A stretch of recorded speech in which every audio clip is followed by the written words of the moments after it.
Okay, hi guys, this is Kuya Ben Crypto. So, quick update tayo sa TA natin. So, ano nangyari sa market? Ano nangyari sa BTC, XRP, Solana, and ETH? So, yan, currently kay BTC, start tayo kay BTC. So, ngayon, 'di ba, sabi natin kagabi, dito tayo na kagabi, possible magkaroon ng retest or basagin yung support natin. So, currently, nabasag yung support natin. So ngayon, ang possible na gawin nito, kunin niya tong liquidity dito sa baba. So bakit nga ba nagkaroon ng drop? So siguro dahil to sa sa announcement din ni Trump na doon sa steel. So 25% to 50% ba? So possible dahil doon 'yon sa tariff. So kapag ka tariff kasi ang usapan, medyo may effect yung market doon eh. So ngayon, ang next na move nito, either balikan or bumalik sa taas, kunin yung liquidity or kunin tong liquidity sa baba and support dito sa baba natin. So ngayon, ang tinitingnan natin dito, kapag nabasag tong 100k natin, possible balikan tong natin, itong 98 to 97k natin.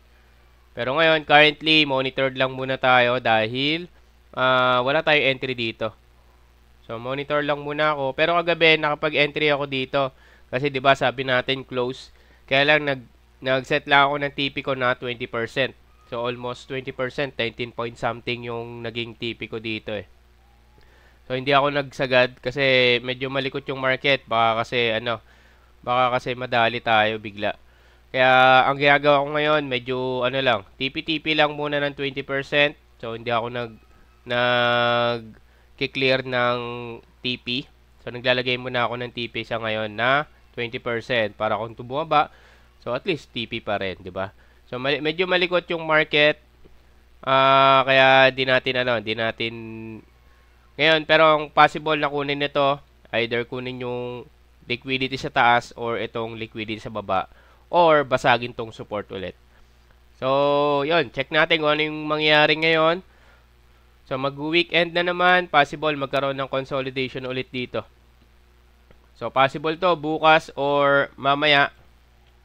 May konting galaw, pero pagdating yan bukas, baka magkaroon ng consolidation to. Hanggang Monday. So, ayun yung kay BTC. Ang liquidity natin dito na possible niya kunin, 102, 149.3. Siya yung possible na kunin niya. Or balikan tong taas ng support. So, check natin kung ano yung possible mangyari. So, sa TG, magbababa tayo ng entry once na meron tayong confirmation. So, sa ngayon, wala pa akong confirmation para mag-entry ng long or short. So, magbababa na lang tayo sa Telegram natin ng ng entry natin once meron tayong nakita ang confirmation. So, ngayon, next sa ETH. So, for ETH, yon currently, rejected yung order block natin. So, ngayon, kung possible, basagin tong order block, baka kunin tong liquidity sa baba or itong support. Pero kung mapapansin nyo, downtrend yung market. So, from 15 minutes, downtrend. From 1 hour, downtrend. For ayan, nagkaroon ng confirmation dito sa 1 day.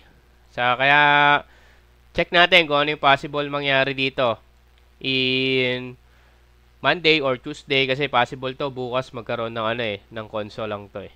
So yun, kay ETH, once na na-confirm natin na possible umangat to ulit.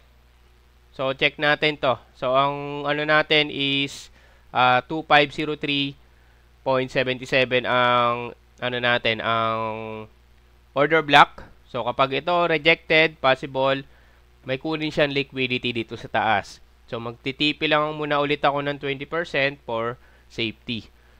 So pero kung babasagin niya to, order block natin, possible kunin niya tong liquidity or itong support ulit sa baba. So that's for ETH.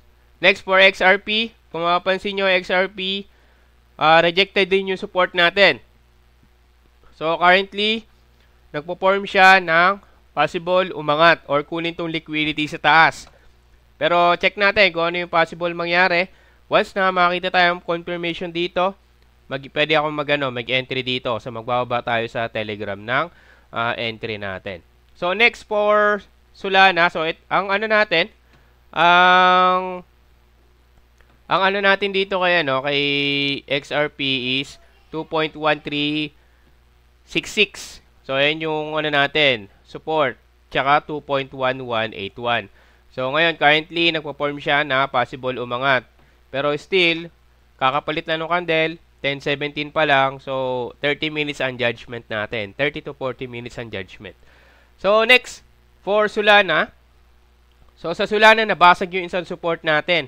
So, binasag niya. So, ngayon, yung currently, yung isang support natin is rejected. So, check natin kung babalik to sa support or kukunin yung liquidity sa taas. Pero, kung babasagin niya to, so, maghanap ulit tayo ng support na possible na target niya. Pero, for me, kunin niya siguro yung liquidity dito. So, itong liquidity dito sa baba. Ayan yung possible na kunin niya once na basagin niya yung support natin na to. Pero still, pareha sila nung ETH. So, possible magkaroon ng angat ulit kung magkakaroon ng confirmation.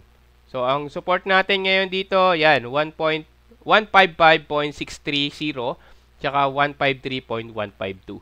So, yun lang. Quick update lang tayo. So, this is Kuya Ben Crypto. Peace out.